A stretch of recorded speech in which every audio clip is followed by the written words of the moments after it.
उसको ही बीमार हो जाते, मैं तो होती नहीं। कहना माँ तुम ही कर रहे हो गया काम खत्म।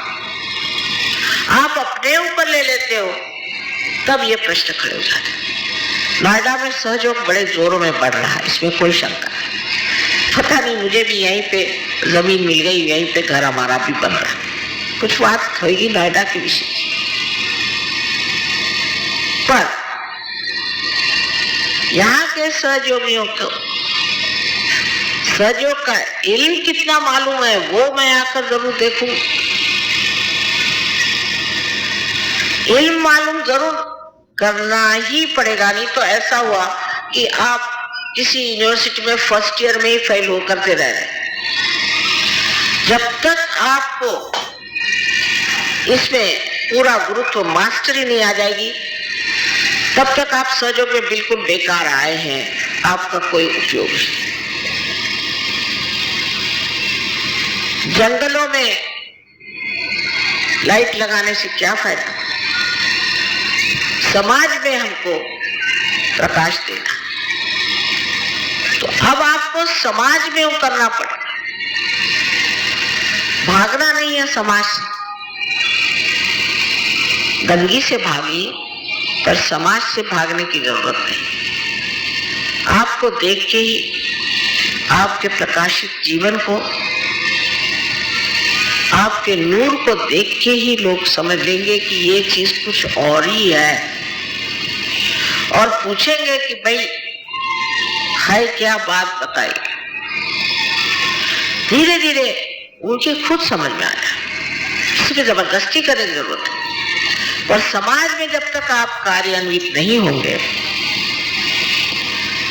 सिर्फ हाँ भाई मेरी तो तबीयत ठीक हो गई, मेरा बच्चा उसको भी नौकरी मिल गई, मेरा मेरा मेरा जब तक चलेगा तब तक आप सहयोगी नहीं।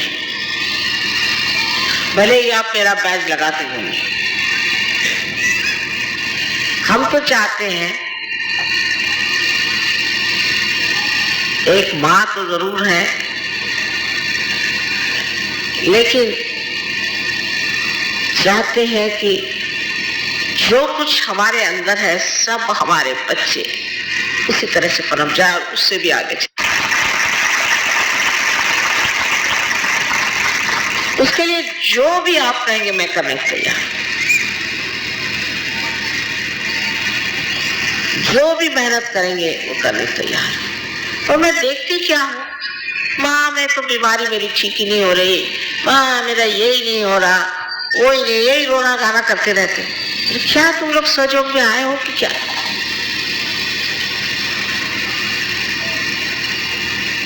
अगर सहयोग में आके आपकी बीमारी नहीं ठीक होती तो आप में कोई ना कोई खराबी है, सहयोग में कोई खराबी।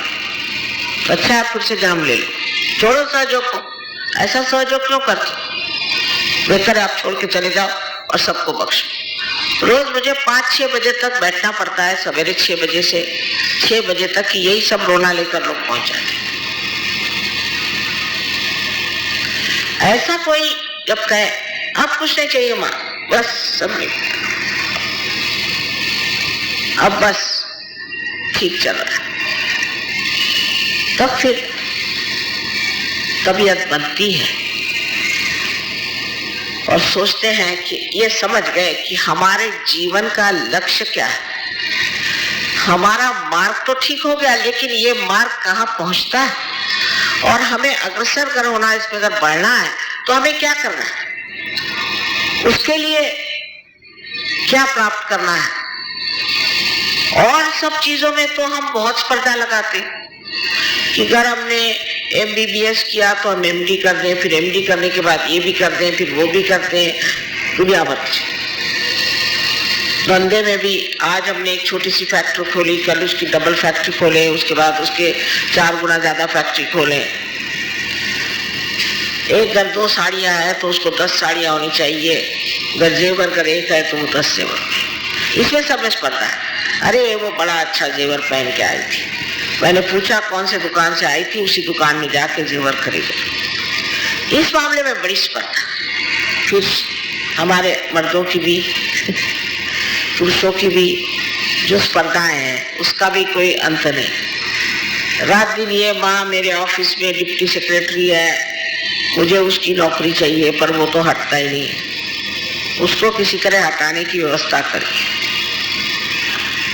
अब यही धंधा मुझे करना है।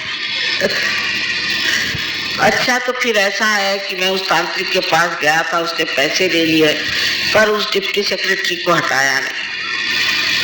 मैंने कहा भाई तुम फिर दूसरे किसी के पास जाओ, मेरे पास इसका कोई इल्म नहीं, और ऐसे लोगों के लिए सहयोग नहीं है।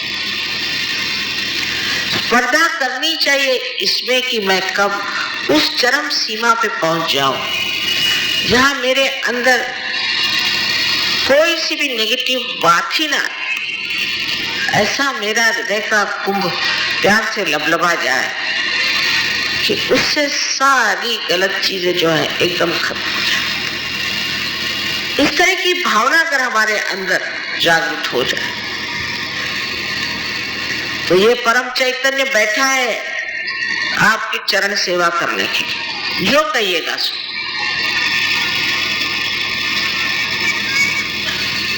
तब आपके साथ बेइंसाफी नहीं होगी, इंसाफ पूरी तरह से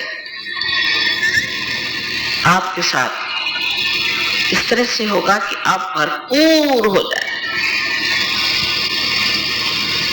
ऐसे भी बहुत से लोग सहयोग में मिले और मिलते हैं, इस नोएडा में भी हैं और इस दिल्ली शहर में भी है, जहां मैं तो सोचती थी कि बबूल के झाड़ के सिवा कोई झाड़ ही नहीं हो सकता, वहां आज इतने गुलाब खिल गए।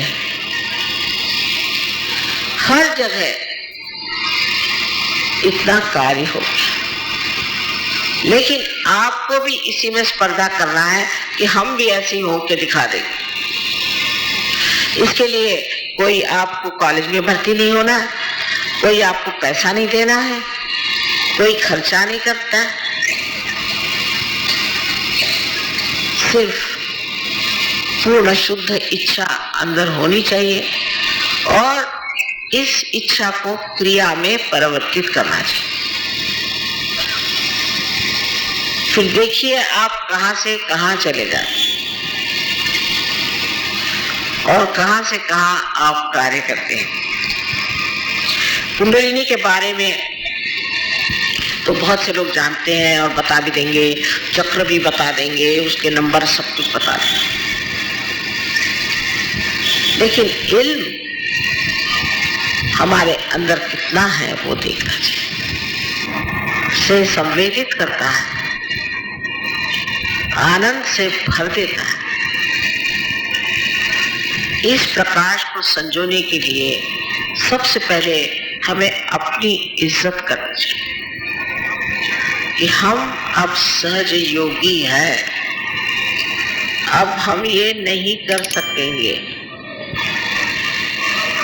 और यही कर सकेंगे। इस नतीजे पर पहुंच जाना पड़ेगा। अपने प्रति पहले श्रद्धा, प्रेम और विश्वास होना चाहिए।